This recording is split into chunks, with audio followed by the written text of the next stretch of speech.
சாய்ராம். ஸ்ரீ சாயிநாத ஸ்தவன மஞ்சரி. ஸ்ரீ கணேசனை வணங்குகிறேன். எல்லாவற்றுக்கும் ஆதாரமானவனே, மயூரேஸ்வரா, எல்லாவற்றுக்கும் சாட்சியாக விளங்குபவனே, கௌரியின் மகனே, ஓ எண்ணங்களுக்கு எட்டாதவனே, பெருத்த வைரனே, ஸ்ரீ கணபதி, என்னை காப்பாற்று. நீ எல்லா கணங்களுக்கும் முதல்வனும் தலைவனும் ஆவாய். எனவே உன்னை கணேசன் என்பர். எல்லா சாஸ்திரங்களாலும் ஏற்றுக்கொள்ளப்பட்டவன் நீ. ஓ சாரதா, வாக்கின் தெய்வமே, நீ ஒளி வடிவமாக பிறக்கும் பதங்களின் தலைவி. உன்னுடைய இருப்பினால் தான் உலகத்தில் எல்லா நிகழ்ச்சிகளும் நடக்கின்றன. நீ எழுத்தாளர்களின் தேவதை. நீ எப்பொழுதும் தேசத்தின் அணிகலனாக விளங்குகிறாய். உனது எல்லையற்ற சக்தி எல்லாவற்றிலும் விளங்குகிறது. ஓ ஜெகதம்பா, உன்னை வணங்குகின்றேன். ஓ பூர்ண பிரம்மா, தெய்வீக தோற்றத்தின் மிக உயர்ந்த இறுதி நிலையில் உள்ளவனே, மகான்களுக்கு பிரியமானவனே, குணங்களோடு கூடிய உருவம் எடுத்தவனே, பண்டரிராயா, கருணை கடலே, எல்லையற்ற கருணை உடையவனே, பாண்டுரங்கா, ஓ நரகரி, நீ எல்லாவற்றின் சூத்திரதாரி, எல்லாவற்றையும் மாட்டுவிக்கும் கயிற்றை தாங்கியவன். நீ ஜெகமெங்கும் வியாபித்துள்ளாய். எல்லா சாஸ்திரங்களும் உன்னுடைய உண்மையான உருவத்தை பற்றி ஆராய்ச்சி செய்கின்றன. வெறும் புத்தக அறிவு மட்டுமே பெற்றவர்களுக்கு நீ காணப்படுவதில்லை. ஓ சக்கரபாணி, அத்தகைய அறிவிலிகள் யாவரும் வெறும் வாத பிரதிவாதங்களிலேயே உழல்கிறார்கள். மகான்கள் மட்டுமே உன்னை அறிகிறார்கள். மற்றவர்கள் குழப்பத்தில் மூழ்கியவர்களாக, மயங்கியவர்களாக உள்ளார்கள். உனக்கு பக்தியோடு கூடிய எனது நமஸ்காரத்தை சமர்ப்பிக்கின்றேன். ஓ 5 முகங்களை உடையவனே, சங்கரா, மனித மண்டையோடுகளாலான மாலை அணிந்தவனே, நீல நிறமுடைய கழுத்தனே, திகம்பரா, ஓங்கார ரூபா, பசுபதி, எவருடைய உதடுகளில் உனது நாமம் விளங்குகிறதோ அவர்களது துன்பங்கள் உடனடியாக விலகிவிடும். ஓ தூர்ஜடி, உன் நாமத்தின் மகிமை அத்தகையது. உனது பாதங்களை வணங்கி நான் இந்த துதியை எழுத முற்படுகிறேன். நீலகண்டா, இதற்கு உனது முழுமையான உதவியை எல்லா விதத்திலும் எனக்கு அளிப்பாய். இப்போது அத்ரி மகரிஷியின் குமாரரான தத்தரையும், லக்ஷ்மி தேவியின் குலதெய்வமான விஷ்ணுவையும், ஸ்ரீ துகாராம் முதலான எல்லா மகான்களையும், பின்னர் பக்தர்கள் அனைவரையும் வணங்குகின்றேன். சாயிநாதா, உமக்கு வெற்றி உண்டாகுக. பாவிகளை உயிர்ப்பவரே, அருள் நிறைந்தவரே, இப்பொழுது உமது பாதத்தில் எனது சிரத்தை வைக்கின்றேன். எனக்கு பயமற்ற நிலையை, உமது பாதுகாப்பை கொடும். நீ பூரணமான பிரம்மஸ்வரூபம், சுகங்களின் இருப்பிடம், மனிதர்களில் சிறந்தவனே, நீயே விஷ்ணு. எவருடைய பாதி உடலாக உமாதேவி இருக்கிறாளோ அந்த காமனை எரித்த சிவனும் நீயே. நீ மனித உருவெடுத்த பரமேஸ்வரன். நீ ஞான வானத்தின் கதிரவன். நீ கருணை கடல். நீ பிறப்பிறப்பாகிய பிணிக்கு மருந்து. நீ ஏழை எளியவர்களின் சிந்தாமணி. நீ உனது பக்தர்களை தூய்மைப்படுத்தும் கங்கா நதி. சம்சார கடலில் மூழ்குபவர்களுக்கு நீ ஓடம், அஞ்சுபவர்களுக்கு புகலிடம் நீ. இந்த பிரபஞ்சத்தின் மூல காரணமாக எந்த பரிசுத்தமான சைதன்யம் விளங்குகிறதோ ஓ கருணை கடலே, அது நீயே. இந்த பிரபஞ்சம் உனது ஒரு விளையாட்டு. நீர் பிறவியற்றவர், உமக்கு இறப்பும் இல்லை. நன்கு ஆழ்ந்து விசாரித்து பார்த்த இறுதியில் அடையப்பட்ட முடிவு இது. பிறப்பு இறப்பு இவை இரண்டும் அஞ்ஞானத்தினால் தோன்றியவை. ஓ மகாராஜா, நீர் அவை இரண்டினின்றும் கொஞ்சம் கூட பற்றற்றவராக உள்ளீர். நீர் ஓடையில் வெளிப்பட்டது என்றால் அது அங்கேயே தோன்றியதாக ஆகுமா? முன்பே நீர் நிரம்ப உள்ளது, உள்ளே இருந்து வெளியே வந்தது, அவ்வளவே. படுகையில் நீர் வந்தபோது அதற்கு ஓடை என்று பெயர் ஏற்பட்டது. நீரில்லாவிடில் அது வெறும் படுகையே. பெருகுவது வற்றி விடுவது பற்றி நீர் சற்றும் பொருட்படுத்துவதே இல்லை. நீர் படுகைக்கு கொஞ்சமேனும் முக்கியத்துவம் அளிப்பதில்லை. படுகை மட்டும் நீர் நிறைந்துள்ள போது பெருமை கொள்கிறது. நீர் வற்றும் போது மிகவும் வருந்தும் நிலையை அடைகிறது. மனித உடல் நீர் படுகை போன்றது. சுத்த சைதன்யமே பரிசுத்தமான நீர் ஊற்று. நீர் படுகைகள் எண்ணற்றவை. இருப்பினும் நீர் மட்டும் வேறுபடுவதில்லை. பிறப்பற்றவரான அருட்கடலே, உமது வஜ்ராயுதம் என் அஞ்ஞானமாகிய மலையை அழிக்கட்டும் என்று வேண்டுகின்றேன். இத்தகைய எண்ணற்ற தோற்றங்கள் இதுவரை பூமியில் ஏற்பட்டுள்ளன, இப்போதும் இருந்து வருகின்றன, காலகிரமத்தில் இனிமேலும் ஏற்பட போகின்றன. அந்த ஒவ்வொரு தோற்றத்துக்கும் ஒரு தனி பெயரும் குலமும் கிடைக்கிறது. அதன் மூலம் உலகத்தில் அவற்றை பிரித்தறிகிறார்கள். சைதன்யத்தை பொறுத்தவரை நான் நீ என்று கூறுவது பொருந்தாது. இருமை என்பதே எங்கு இருப்பதற்கு இடம் இல்லையோ அதே உண்மையில் சைதன்யம் எனப்படுவது. மேலும் உண்மையில் சைதன்யம் பிரபஞ்சம் முழுவதையும் வியாபித்து உள்ளது. பின் நான் நீ என்ற பாவனை எவ்வாறு பொருந்தும்? மேகத்திலிருந்து பிறக்கும் நீர் ஒரே தன்மையானது. பூமியின் மேல் இறங்கிய பிறகு அதற்கு பற்பல வேறுபாடுகள் ஏற்படுகின்றன. கோதாவரி நதிப்படுகையில் விழுந்த நீர் கோதாவரி என்று அழைக்கப்படுகிறது. கிணற்றில் விழுந்த நீருக்கு அத்தகைய மேன்மை இல்லை. மகான்களின் உருவமாகிய கோதாவரியில் உள்ள நீர் நீங்கள். நாங்கள் குளம், குட்டை, கிணறு போன்றவர்கள். நம்மிடையே உள்ள வேறுபாடு இதுவே. எங்களுடைய வாழ்வின் உண்மையான குறிக்கோளை அடைய நாங்கள் உங்களிடம் வர வேண்டும். எப்பொழுதும் கரம் கூப்பி உங்களை சரணடைய வேண்டும். ஏனெனில் நீங்கள் புனிதத்தின் உறைவிடம். கோதாவரி நதிக்கு பாத்திரத்தினால் படுகையினால் புனிதம் ஏற்பட்டது. வெறும் நீரை மட்டுமே நோக்குவோமாகில் அது எங்கும் ஒரே விதமானது. கோதாவரி நதிப்படுகை புனிதம் வாய்ந்ததென்பது தீர்மானிக்கப்பட்ட உண்மை. அதனை தீர்மானிப்பதற்கு பூமியின் நல்ல தன்மை, தீயத்தன்மை ஆகியவையே உதவி செய்கின்றன என்பதை நோக்கவும். மேகத்தினின்று வந்த நீரின் புனிதத்தை எந்த பூமி பாகம் மாற்றவில்லையோ அந்த பாகத்தை சாஸ்திரம் அறிந்தவர்கள் கோதா என்று அழைத்தார்கள். மற்ற இடங்களில் விழுந்த நீர் அந்தந்த மண்ணின் குணத்தை ஏற்றுக்கொண்டது. தோற்றத்தின் போது இனிமையாயிருந்த நீர் அசுத்தமாகவும் கசப்பாகவும் உப்பாகவும் ஆயிற்று. அவ்வாறே ஓ குருநாதா, எந்த சரீரத்தில் 6 வைரிகளின் மாசு ஏற்படவில்லையோ அந்த புனிதமான சரீரத்துக்கு மகான் என்ற பெயர் பொருந்தும். எனவே மேன்மையும் புனிதமும் பொருந்திய மகான்களை அந்த கோதாவரி என்றே கூறுகின்றேன். எல்லா ஜீவர்களிலும் உங்களது தகுதி மிகச் சிறந்ததாக உள்ளது. பிரபஞ்சத்தின் ஆரம்ப காலத்திலிருந்தே கோதாவரி ஏற்பட்டு உள்ளது. நீரும் முழுமையாக நிரம்பி உள்ளது. இன்று வரை அதற்கு குறைவு ஏற்படவில்லை. ராவணனுடைய வயிறு கோதாவரியின் கரைக்கு வந்தபோது இருந்த அதே நீர் இன்று வரை எவ்வாறு இருக்கும் என்று பாருங்கள். படுகை மட்டும் அதே. நீர் கடலை அடைந்தது. நீர் படுகையின் புனிதத்தன்மை மட்டும் இன்று வரை நிரந்தரமாக உள்ளது. ஒவ்வொரு ஆண்டும் பழைய நீர் சென்று புதிய நீர் படுகையின் உள்ளே வருகிறது. பாபா அதே நியாயம் உங்களுக்கும் பொருந்தும். ஒவ்வொரு நூற்றாண்டும் ஓராண்டை போலவும் அந்த நூற்றாண்டில் தோன்றிய சாதுக்கள் நீரை போலவும் அவர்களுள் மிக பெரிய மகான்கள் அலைகள் போலவும் உவமிக்கப்படுகிறார்கள். இந்த மகான்களின் உருவமாகிய கோதாவரியில் முதல் ஆண்டில் சனதர், சனகர், சனந்தனர் முதலியோரின் வெள்ளம் ஏற்பட்டது. பின்னர் நாரதர், தும்புரு, பிரகலாதன், பலிராஜா, சபரி, அங்கதன், வாயுகுமாரன், விதுரர், கோபர்களும் கோபிகைகளும் தோன்றினர். இவ்வாறு இன்று வரை ஒவ்வொரு நூற்றாண்டிலும் ஒன்றன் பின் ஒன்றாக மகான்களின் வெள்ளம் ஏற்பட்டு வந்துள்ளது. நான் அதனை வர்ணிப்பதற்கு இயலாதவனாக உள்ளேன். ஓ சாய்நாதா, இந்த நிகழும் நூற்றாண்டில் மகான்களின் தோற்றமாகிய கோதாவரியில் நிச்சயமாக உமது வெள்ளம் வந்துள்ளது. எனவே உமது திவ்ய சரணார விந்தங்களுக்கு வந்தனை செய்கின்றேன். மகாராஜா, எனது துர்குணங்களை கொஞ்சம் கூட பொருட்படுத்த வேண்டாம். நான் ஏழை, எளியவன், அஞ்ஞானி, பாவிகளுக்குள்ளே தலை சிறந்தவன், எல்லா துர்குணங்களும் பொருந்தியவன். ஆனால் என்னை நிராகரிக்க வேண்டாம். பரிசக்கள் இரும்பினுடைய குறைகளை பொருட்படுத்துவதில்லை. கோதாவரி நதி தன்னை அடைந்த கிராமத்து சிறு ஓடைகளை திருப்பி அனுப்புவதில்லை. உங்களுடைய அருள் நோக்கை செலுத்தி என்னிடமுள்ள எல்லா தீய குணங்களையும் விரைவாக அழித்து விடுங்கள். அடியேனுடைய வேண்டுதல் இதுவே. பரிசக்கல்லின் தொடர்பு ஏற்பட்டும் இரும்பின் இரும்புத்தன்மை அழிக்கப்படாவிட்டால் குருநாதா, அது பரிசக்கல்லின் பெருமைக்கு இழுக்கு. என்னை பாவியாகவே இருக்கும்படி வைக்காதே. தாங்கள் தாழ்வும் அடைய வேண்டாம். நீங்கள் பரிசக்கல், நான் இரும்பு. எனது அபிமானம் உமதே என்பதை பாருங்கள். குழந்தை எப்பொழுதும் தவறுகள் செய்கிறது. ஆனால் தாய் சினம் கொள்வதில்லை. இதை நினைவில் கொண்டு எனக்கு உங்கள் அருளாகிய பிரசாதத்தை அளிப்பீராக. ஓ சத்குரு சாய்நாதா, நீயே எனது கற்பகத்தரு. சம்சார சாகரத்தை கடக்க உதவும் சிறந்த படகு நிச்சயமாக நீயே. நீயே காமதேனி, சிந்தாமணி. நீ ஞான வானத்தின் கதிரவன். நீ நற்குணங்களின் பெரும் சுரங்கம். ஸ்வர்க்கத்திற்கு செல்ல உதவும் படிகளும் நீயே. ஓ புண்ணியங்களின் இருப்பிடமே, சுத்திகரிப்பவரில் சிறந்தவரை. ஓ சாந்தமூர்த்தியே, ஆனந்தத்தின் உறைவிடமே, பிரம்மஸ்வரூபா, பரிபூரணனே, வேறுபாடு அற்றவனே, ஞானக்கடலே, ஓ ஞானத்தின் உருவமே, மனிதர்களில் சிறந்தவனே, பொறுமை, சாந்தி ஆகியவற்றின் உறைவிடமே, பக்தர்களின் இளைப்பாறும் இடமே, என்பால் மகிழ்வு நிறைந்த உன் அருள் நோக்கை செலுத்து. சத்குரு மச்சிந்திரரும் நீயே, மகாத்மா ஜாலந்தரரும் நீயே.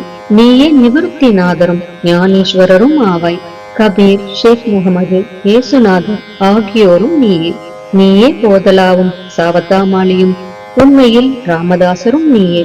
சாய்நாதா நீயே. துகாரம், சகாராம் மகாராஜும் மாணிக்க பிரபுவும் நீயே. உமது இந்த அவதாரம் உண்மையில் அறிய முடியாத விதமாக உள்ளது. தங்களுடைய ஜாதியை பற்றி எவரும் அறிந்து கொள்ளும்படி தாங்கள் விடவில்லை. சிலர் உங்களை முஸ்லிம் என்கின்றனர், சிலர் அந்தனர் என்கின்றனர். கிருஷ்ணனுக்கு சமமான லீலைகளை தாங்கள் செய்கிறீர்கள். ஸ்ரீ கிருஷ்ணரை பார்த்து பலரும் பலவிதமாக பேசினர். சிலர் எதுகுலத்து அரிய ஆபரணம் என்றனர், சிலர் இடையன் என்றனர். யசோதை மென்மையான குழந்தை என்றாள். கம்சன் மகா காலன் என்றான். உத்தவர் அன்பு வடிவானவன் என்றார். அர்ஜுனன் பூர்ண ஞானி என்றான். அவ்வாறே தங்களை பற்றியும் தத்தமது மனதில் நிச்சயப்படுத்தியதற்கு தக்கபடி அவரவர்கள் அழைக்கின்றனர். மசூதி உங்களது இருப்பிடம்.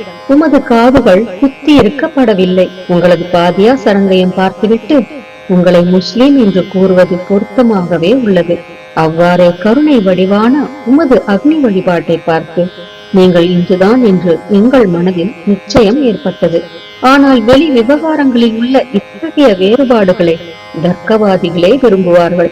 உண்மையான ஞானத்தில் ஆர்வமுள்ள பக்தர்கள் அவற்றுக்கு முக்கியத்துவம் அளிக்க மாட்டார்கள். நீங்கள் பிரம்மத்தின் நிலையில் விளங்குகிறீர்கள். உங்களுக்கு ஜாதியும் கோத்திரமும் இல்லை. வேறு எல்லோருக்கும் குருமூர்த்தியாகவும் ஆதி காரணமாகவும் உள்ளீர். முஸ்லிம் இந்துக்களிடையே பகைமை ஏற்பட்டதால் அவர்களை ஒற்றுமைப்படுத்துவதற்காக மசூதி அக்னி இரண்டையும் ஏற்று பக்தர்களுக்கு உங்கள் லீலையை காட்டினீர்கள். தாங்கள் ஜாதி மதங்களுக்கு அப்பாற்பட்டவர்.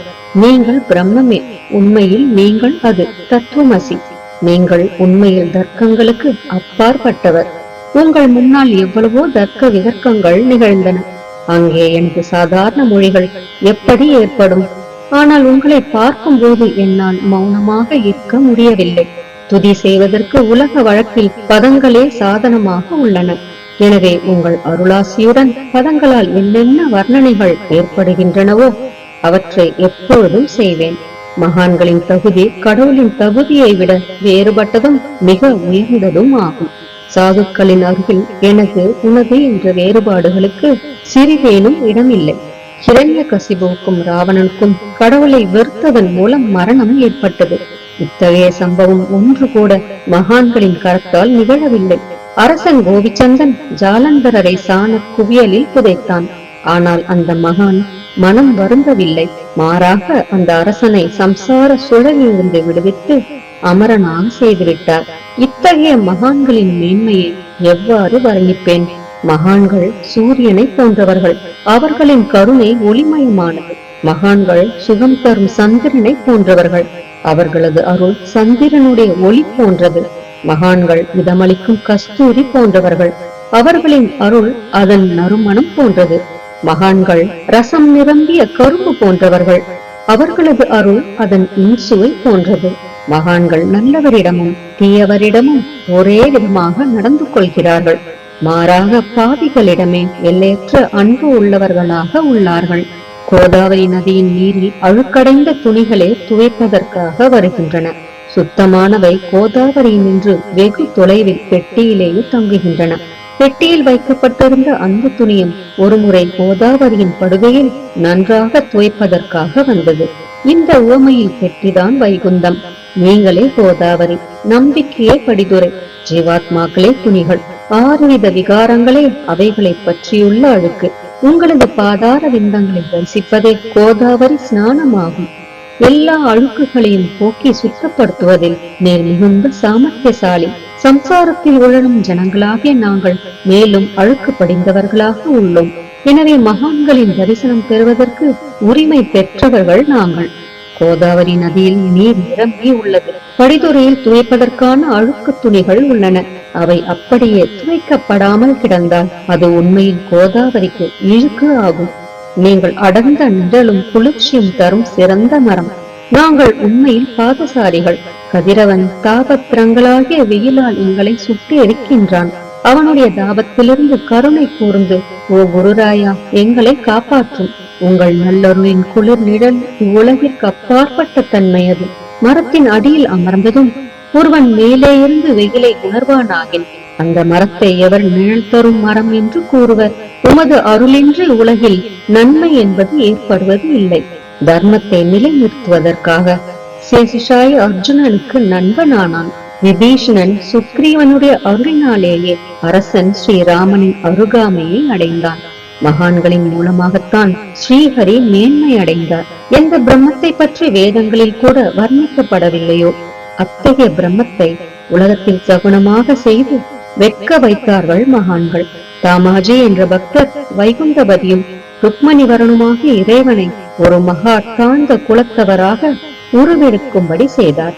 சோகமேளா என்ற பக்தர் ஜெகதாத்மா ஆன இறைவனை தமது எருமைகளின் சவத்தை எடுக்கும்படி செய்தார்.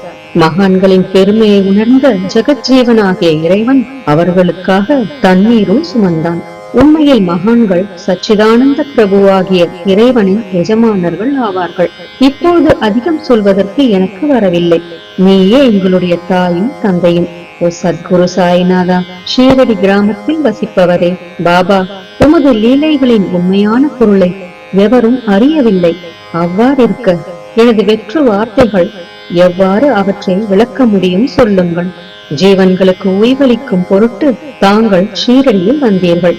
அகல்களில் நீரூற்றி விளக்கேற்றி நீங்கள் எரிய வைத்தீர்கள்.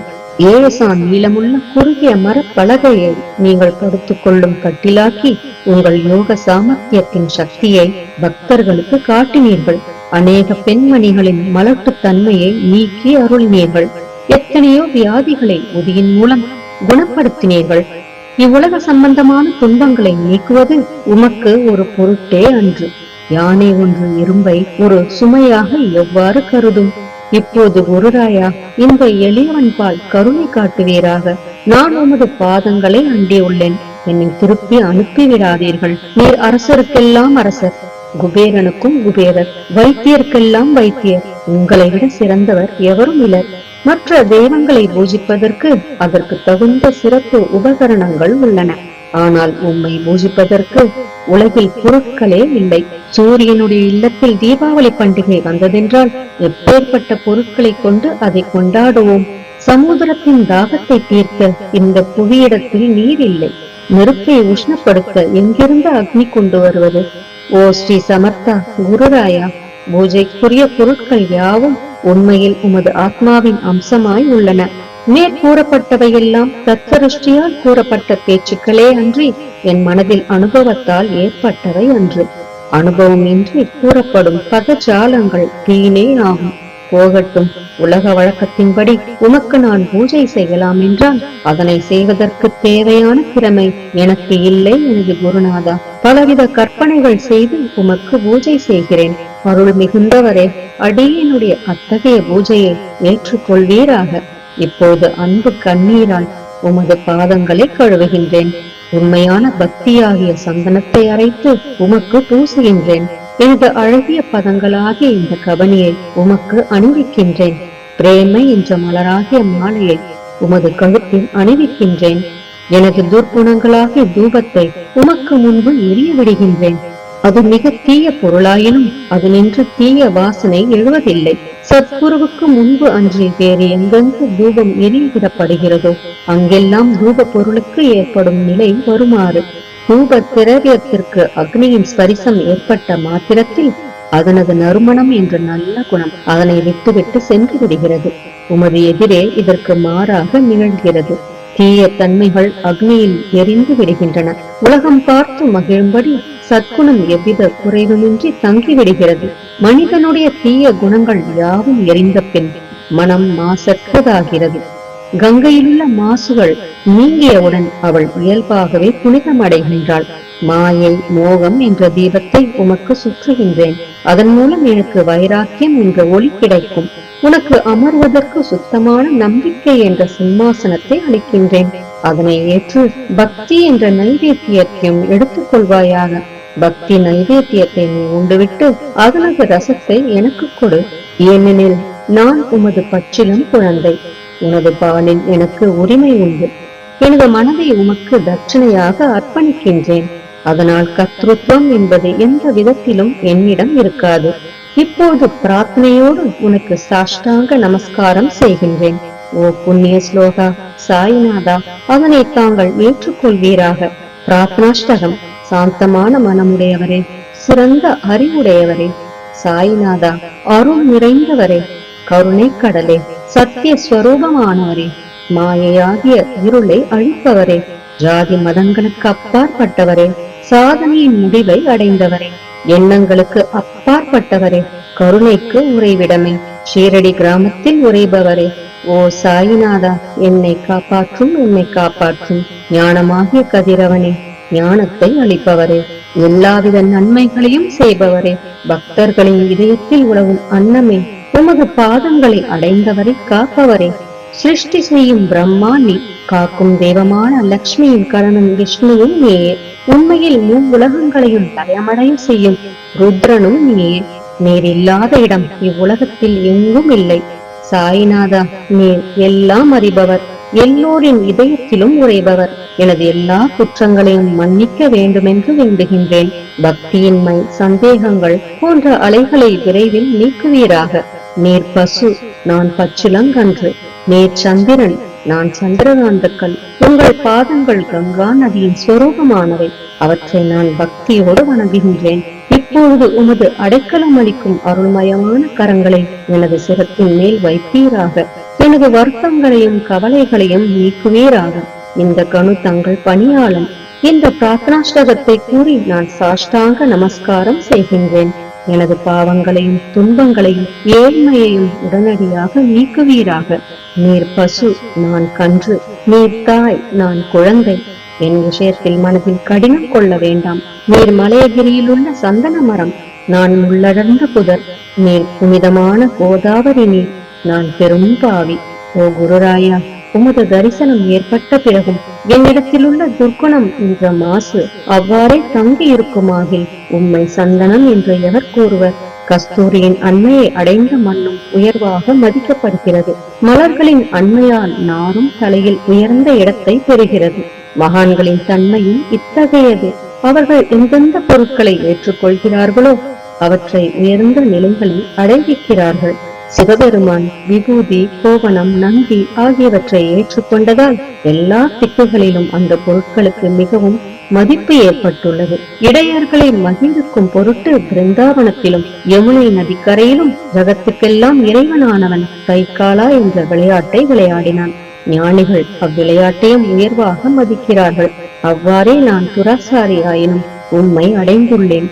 ஓ குருராயா, எனவே இதை பற்றி உம் உள்ளத்தில் எண்ணி பாரும். ஓ குருராயா, ஈகத்திலும் பரத்திலும் எந்தெந்த பொருட்களை சுகமென்று என் மனம் சந்தேகமர கருதுகின்றதோ அவற்றையெல்லாம் நிறைவேற்ற வேண்டும். உமது கருணையினால் இவ்வாறு செய்துவிடும். எனது மனதை அடக்கிவிடும். சமுதிரத்தை இனிமையாக செய்துவிட்டால் பிறகு உப்புத்தன்மையை பற்றிய பயம் இல்லை. சமுதிரத்தை இனியதாக்கும் சக்தி உண்மையில் உமக்கு உண்டு. எனவே தாஸ்கனுவின் இந்த வேண்டுதலை நிறைவேற்றுவீர். என்னிடம் என்னென்ன குறைகள் உள்ளனவோ அவை அனைத்தும் உமதே. சித்தருக்கெல்லாம் அரசனான உமக்கு குறை என்பது பொருந்தாது. இப்போது அதிகமாக சொல்வது எதற்காக? நீரே எனக்கு ஆதாரம். தாயினுடைய இடுப்பில் உள்ள குழந்தை இயல்பாகவே பயமற்று இருக்கிறது. ஓ மகாராஜா, இந்த துதியை எவரவர்கள் அன்புடன் படிக்கிறார்களோ கேட்கிறார்களோ அவரவர்களுடைய விருப்பங்களை நிறைவேற்றுவீர். இந்த துதியை படிப்பவர்களின் கேட்பவர்களின் 3 வித தாபங்களும் ஓர் ஆண்டுக்குள் விலகிவிடும் என்பதே இந்த துதியின் மேல் உமது நிரந்தரமான அருளாசியாக இருக்கட்டும். ஸ்நானம் முதலியவற்றை செய்து சுத்தமாக ஆன பின் உங்கள் மனதில் சுத்தமான பக்தியோடு தினமும் இந்த துதியை படிக்கவும். இவ்வாறு செய்ய முடியாவிட்டால் ஒவ்வொரு வியாழக்கிழமை அன்றும் மனதில் சத்குரு மூர்த்தியை இருத்தி படிக்கவும். அதுவும் கூட இயலாவிடில் ஏகாதசி தோறும் அதன் விளைவுகளை பார்ப்பதற்காக இந்த துதியை படியுங்கள். துதியை படிப்பவர்களுக்கு இறுதி கணத்தில் உயர்ந்த நிலையில் குருமூர்த்தி அளிப்பார். நான் சொல்வதை கேட்டுக் கொண்டிருப்பவர்களே, இவ்வுலகியல் ஆசைகளை அவர் விரைவில் நிறைவேற்றுவார். இந்த துதியை பாராயணம் செய்வதால், மீண்டும் மீண்டும் படிப்பதால் முட்டாள்கள் அறிவாளிகள் ஆவார்கள். எவருக்காயினும் வாழ்நாள் குறைவாக இருப்பின் அவர்கள் இதை படிப்பதால் 100 ஆண்டு ஆயுள் உள்ளவர்கள் ஆவார்கள். இந்த துதியை படிப்பதால் செல்வத்துக்கு குறைவு இருந்தால் குபேரன் அவர்களது இல்லத்துக்கு வந்து பணி செய்வான். இது சத்தியம் என்று மும்முறை உரைக்கின்றேன். சந்ததியற்றவர்களுக்கு இந்த துதியை படிப்பதால் குழந்தை செல்வம் கிட்டும். இதனை படிப்பவர்களின் ரோகங்கள் முற்றிலும் நீங்கிவிடும். தினந்தோறும் இந்த துதியை பாராயணம் செய்வதால் பயமும் கவலைகளும் நீங்கிவிடும். மதிப்பும் மரியாதையும் உயரும். அழிவற்ற பிரம்மத்தை உணர்வார்கள். ஓ அறிவாளிகளே, உங்களது மனதில் இந்த துதியை பற்றி நம்பிக்கை கொள்ளுங்கள். தர்க்கங்கள், தவறான எண்ணங்கள் ஆகியவற்றுக்கு கொஞ்சம் கூட இடம் கொடுக்க வேண்டாம். ஷீரடி சேஸ்திரத்துக்கு யாத்திரை செல்லுங்கள். பாபாவின் திருவடிகளை மனதில் இருத்துங்கள். அவர் அனாதைகளின் உறவினர். பக்தர்களின் விருப்பங்களை பூர்த்தி செய்யும் கற்பகத்தரு. அவருடைய பேராணையினாலேயே இந்த துதியை எழுதினேன். இல்லாவிடில் பாமரனாகிய என்னால் இத்தகைய படைப்பு எவ்வாறு ஏற்பட முடியும்? சக ஆண்டு 1840 பாத்திரபதம் மாதம் சுத்தபட்சத்தில் கணேச சதுர்த்தி திதியன்று திங்கட்கிழமை 2வது பிரகரத்தில் புனிதமான நர்மதா நதி தீரத்தில் உள்ள மகேஸ்வரர் என்ற சேஸ்திரத்தில் ஸ்ரீ அகல்யா தேவி சன்னதியில் ஸ்ரீ சாயிநாத ஸ்தவன மஞ்சரி நிறைவடைந்தது. மகேஸ்வரம் என்ற புகழ்பெற்ற சேஸ்திரத்தில் இந்த துதி நிறைவடைந்தது. ஸ்ரீ சாயிநாதர் என் மனதில் புகுந்து ஒவ்வொரு பதத்தையும் என்னை கூற வைத்தார். தாமோதரன் என்ற சீடன் இந்த துதியை எழுதினான். தாஸ்கனுவாகிய நான் எல்லா மகான்களுக்கும் பணியாள். ஸ்ரீ சாயிநாத ஸ்தவன மஞ்சரி சம்சார சாகரத்தை கடக்க உதவட்டும். ஓ பாண்டுரங்கா, இதுவே தாஸ்கனுவின் பக்தி மிகுந்த பிரார்த்தனை. மங்களம் மங்களம் சுபமங்கலம். ஜெய் ஜெய் சாயம். நம் சாயப்பாவின் பரிபூரணமான ஆசீர்வாதங்கள் அனைவருக்கும் கிடைக்க வேண்டும் என்று நான் மனதார பிரார்த்தனை செய்கிறேன். அனைவரும் எல்லா நலன்களையும் பெற்று மிகவும் சிறப்பான, மகிழ்ச்சியான, நிம்மதியான, ஆரோக்கியமான வாழ்க்கை வாழ நம் சாயப்பா நம் அனைவரையும் ஆசீர்வதிக்கட்டும். ஜெய் ஜெய் சாய்ராம்.